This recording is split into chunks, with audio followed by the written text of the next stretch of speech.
Halo semua, kembali lagi di channel Bochnime. Sebelum kita mulai, klik tombol subscribe dan aktifkan notifikasinya supaya kalian tidak ketinggalan info dan teori terbaru mengenai One Piece. Sekarang lanjut ke pembahasan.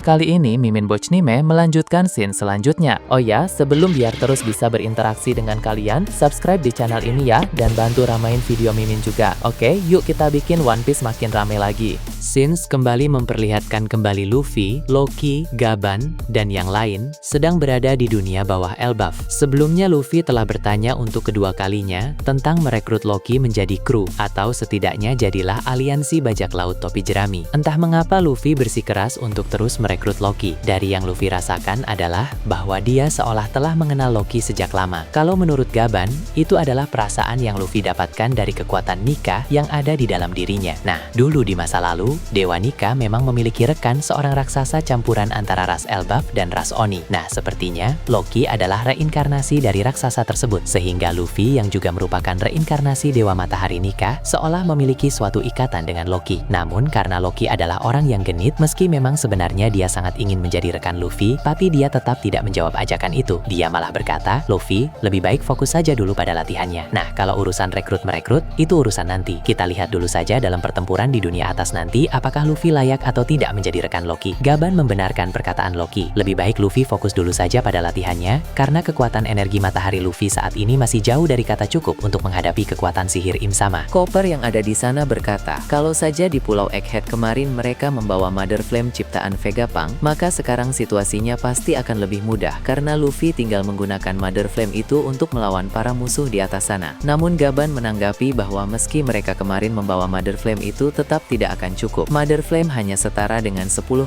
energi matahari Nika. Sedangkan jika ingin menang melawan Im Sama itu, Luffy setidaknya harus mencapai 20% energi matahari Nika. Kalau memang di Egghead kemarin Mother Flame-nya ada 2, itu baru cukup. Namun karena di Egghead kemarin Mother Flame-nya hanya ada 1, maka tentu itu sama sekali tidak cukup. Loki di sini cukup bingung. Bukankah tadi Gaban bilang bahwa kekuatan Im Sama yang merasuki tubuh Garling hanya 10% saja? Kenapa Luffy butuh 20% energi matahari? Kenapa tidak 15% atau bahkan 10% saja? Bukankah itu sudah cukup? Gaban pun menjawab, dengan 20% energi matahari, Luffy nanti bisa membalikan sihir dari Im Sama, bahkan bisa mengendalikan juga para raksasa yang telah diubah menjadi iblis. Jadi kalau mau semuanya berjalan dengan lancar, mau tidak mau Luffy harus mencapai 20% energi matahari. Itu akan membuat kemungkinan Luffy menang menjadi semakin besar. Bagaimanapun juga dari segi pengalaman dan teknik bertarung, Im Sama unggul jauh daripada Luffy, karena Im Sama memang sudah hidup ratusan tahun, bahkan mungkin ribuan tahun. Jadi setidaknya Luffy harus unggul dalam segi energi. Perkataan Gaban memang sangat masuk akal. Setidaknya Luffy harus punya salah satu aspek yang lebih unggul daripada Im Sama yang sedang merasuki tubuh Garling itu. Beralih ke dunia atas Elbaf, keadaan di sana kembali mendapat sorotan. Raksasa kuat dari desa alkohol dan raksasa kuat dari desa pemburu yang sedang menunggangi monster burung besar dalam perjalanan ke area sekolah walrus. Namun saat mereka menuju ke sana, mereka melihat area pertempuran yang melibatkan para kru bajak laut topi jerami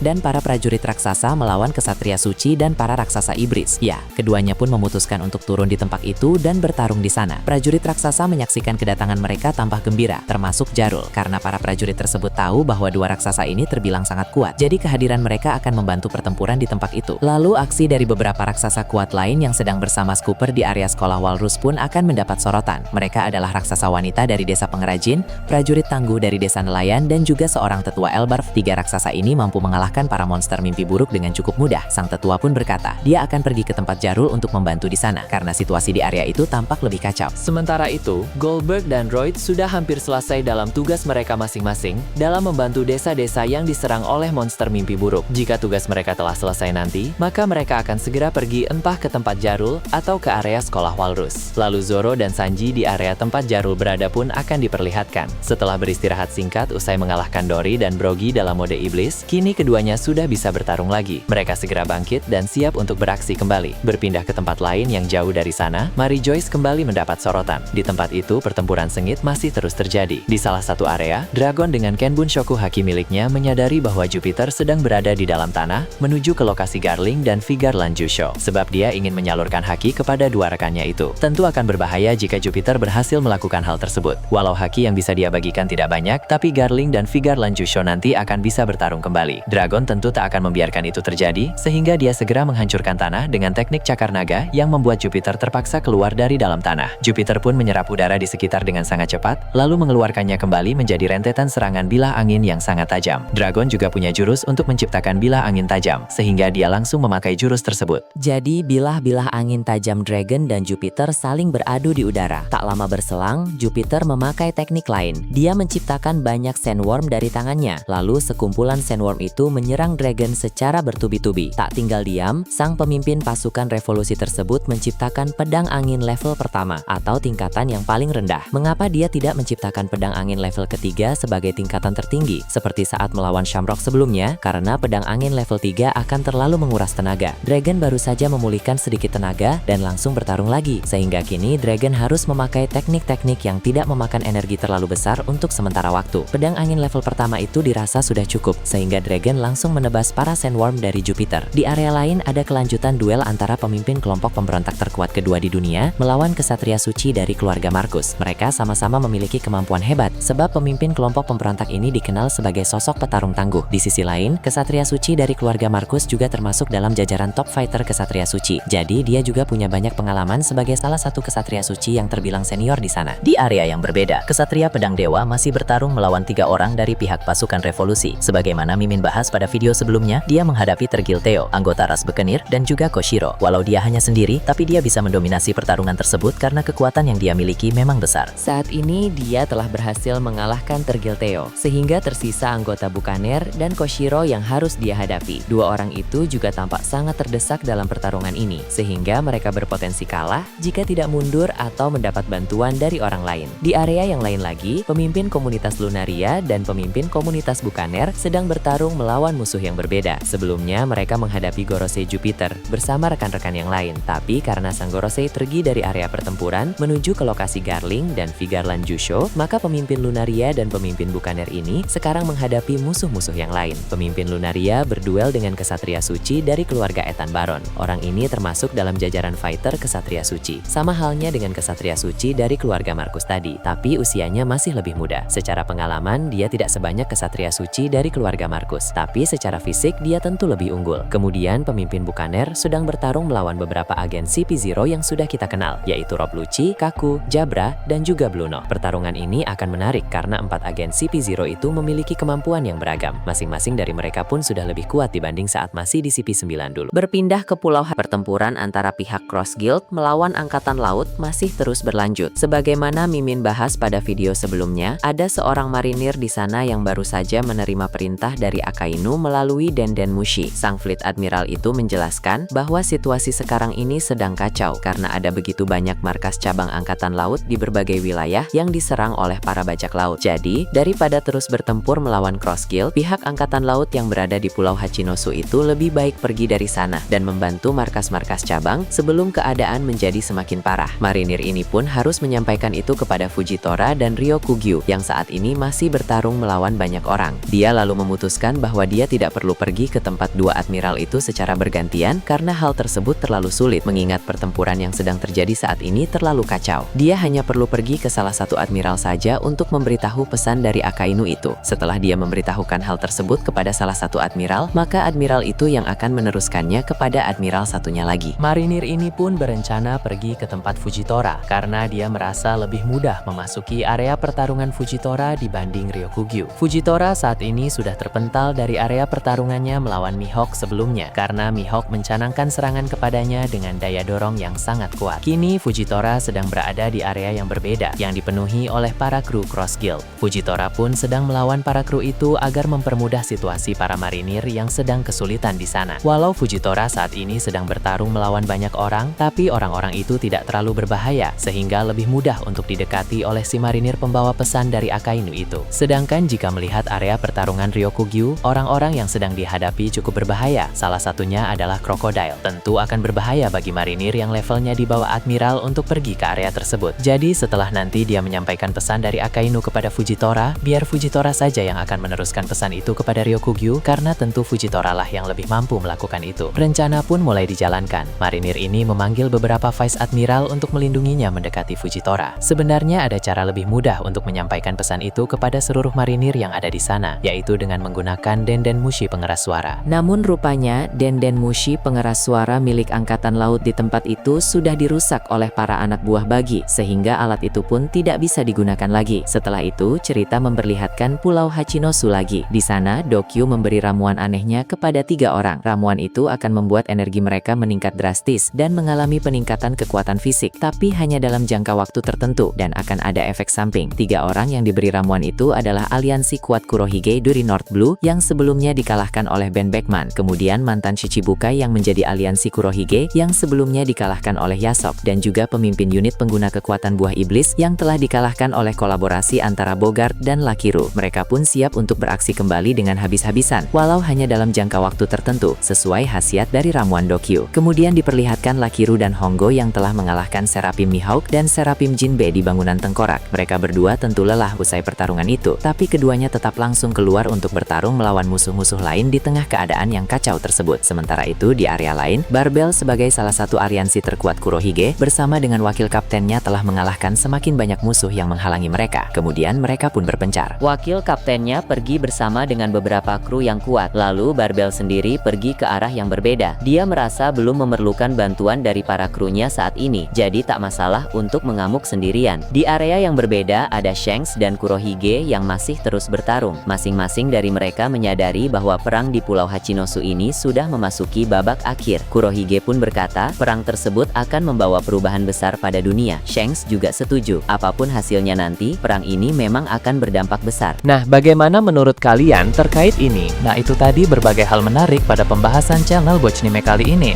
Menurut kalian bagaimana? Silahkan tulis di kolom komentar di bawah. Oke, segitu saja untuk pembahasan kali ini. Jangan lupa like, share, dan subscribe untuk video menarik selanjutnya. Peaceful World!